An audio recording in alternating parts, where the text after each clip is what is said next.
When my father walked in, I had just set a sizzling plate of meatballs on the table. "These meatballs smell incredible," he remarked. "What kind of meat did you use?"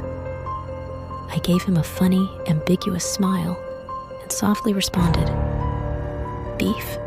The butcher said it was from a healthy young calf. My father quickly devoured 5 or 6 meatballs, praising my cooking abilities as he ate. The meatballs were so wonderful that they covered up any strange odors. I cast a glance toward the tightly closed kitchen door, where there was still a mess to be dealt with. I wasn't concerned about being detected because my father never went into the kitchen.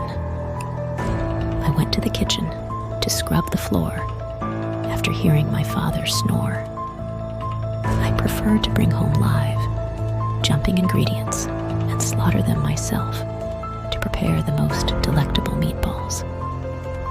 Despite its cleanliness, the kitchen had devolved into a tiny slaughterhouse, and cleaning it was exhausting.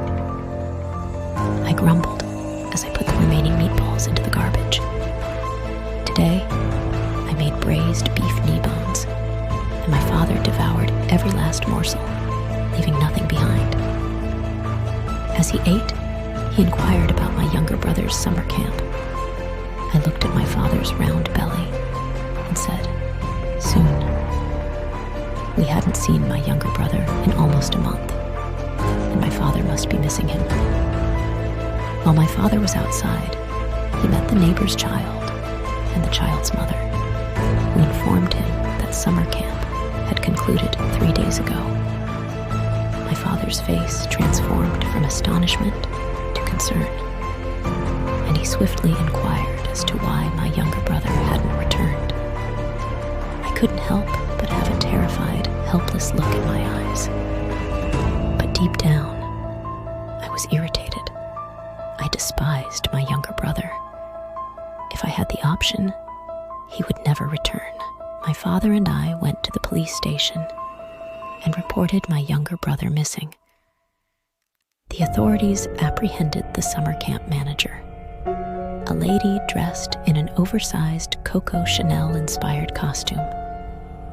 I was disgusted by her heavy figure.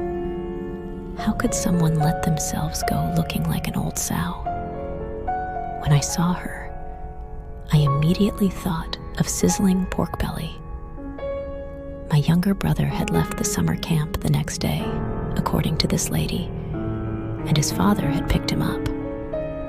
The police wanted the lady to identify the individual who had kidnapped my younger brother. She boldly pointed to my father from a collection of images, telling the cops it was him who took him.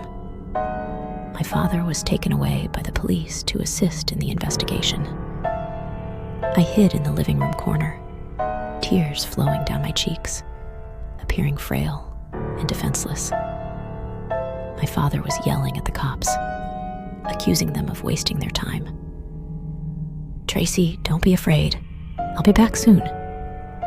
He strained and yelled back to me. I nearly burst out laughing as I witnessed his amusing appearance. My father returned. Despite the fact that it had just been 24 hours, my father appeared to have aged dramatically. I made braised beef ribs for my father and served them to him. After one bite, tears welled up in his eyes. "Tracy, do you believe me?" he questioned, his face solemn. I agreed by nodding. "What do we do, Tracy?" he wailed as he hugged me. "Josh has been hurt, in my opinion." I glanced at the dish of braised beef ribs, a small smile sliding over my lips.